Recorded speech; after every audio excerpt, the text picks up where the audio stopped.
শিশু বাচ্চা ঘুমিয়ে গেলে ভুলেও কখনো দুটি কাজ করবেন না, তাহলে আপনার শিশুর মারাত্মক ক্ষতি হয়ে যাবে। আমাদের গার্ডিয়ানরা খেয়াল করে না। বিশ্বনবী সাল্লাল্লাহু আলাইহি সাল্লাম বলেছেন, একজন বাচ্চা বালেগ হওয়া পর্যন্ত বাবা মার কঠিন দায়িত্ব। আপনার সন্তান যদি ছোট্টবেলায় অসুস্থ হয়ে যায়, তাহলে আল্লাহর কাছে আপনাকে জবাবদিহিতা করতে হবে। যে সমস্ত গার্ডিয়ানদের প্রচন্ড পরিমাণ অবহেলার কারণে বাচ্চারা অসুস্থ হয়, মনে রাখবেন আপনার জন্য গুনাহ লিখা হবে। কারণ আপনার দায়িত্ব, সন্তান জন্ম দিয়েছেন, বালেগ হওয়া পর্যন্ত তার দেখভালের অবশ্যই আপনার দায়িত্ব আছে।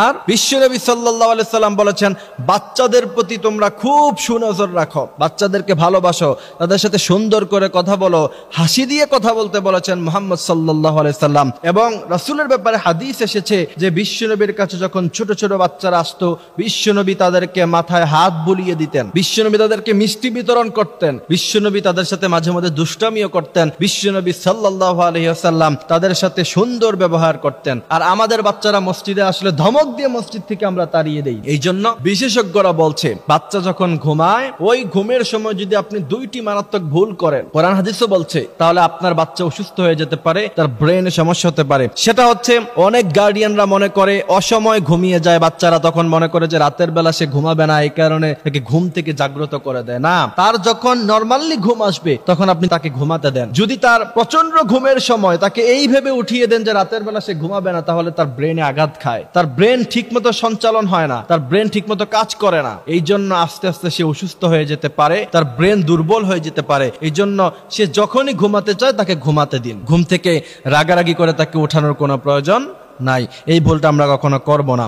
আপনি যদি এই ভুলটা জেনে শুনে করেন, তাহলে আল্লাহ পাক বলছেন, লা তুলকু বিআইদিকুম ইলাত তাহলুকা, নিজেরা নিজেদেরকে ধ্বংস করো না। আপনি যদি এই ভুল করেন, তাহলে নিজেরা নিজেদেরকে ধ্বংসের মধ্যে আপনি এই কাজটা করে ফেললেন। আল্লাহ পাক এই কাজটা থেকে আমাদেরকে হেফাজত করুক, বলেন আমিন। দ্বিতীয় নাম্বার হচ্ছে, শিশু বাচ্চা ঘুমায়, এটাকে একদম উলঙ্গ অবস্থায় ঘুম পাড়িয়ে রাখে। অনেক সময় দেখা যায় 7-8 বছরের বাচ্চা এটাকে উলঙ্গ অবস্থায় ঘুম পাড়িয়ে রাখছে। না, আপনি কখনো এটা করবেন না। ছোট্টবেলা থেকে বাচ্চাদেরকে লজ্জাশীল হওয়া শিখান। বিশ্বনবী সাল্লাল্লাহু আলাইহি সাল্লাম জীবনে কোনোদিন কখনো তিনি লুঙ্গি ছাড়া হন নাই, একবার উলঙ্গ হন নাই। একবার শুধুমাত্র বিশ্বনবীর চাচা যখন মক্কায় ঈদ টানছিল ছোট ছোট বাচ্চারা, তখন বিশ্বনবীও টানছিলেন, বলছেন, ভাতিজা লুঙ্গিটা খোলো, কাঁধের মধ্যে দাও, তারপরে তার উপরে তুমি ইট অথবা পাথর নাও। বিশ্বনবীকে এই কথা বলার পরে লুঙ্গি টান মেরেছিলেন, বিশ্বনবী মুহূর্তের মধ্যেই অজ্ঞান হয়ে পড়ে গিয়েছিলেন, এত লজ্জা ছিল তিনার। সুতরাং বাচ্চাকে একদম উলঙ্গ অবস্থায় কখনো আপনি ঘুমাতে দিবেন না, তাহলে আপনার বাচ্চা অসুস্থ হয়ে যেতে পারে, আপনার বাচ্চা লজ্জা নষ্ট হয়ে যেতে পারে। এবং বিশ্বনবী বলছেন, ইদা লাম তাস্তাহি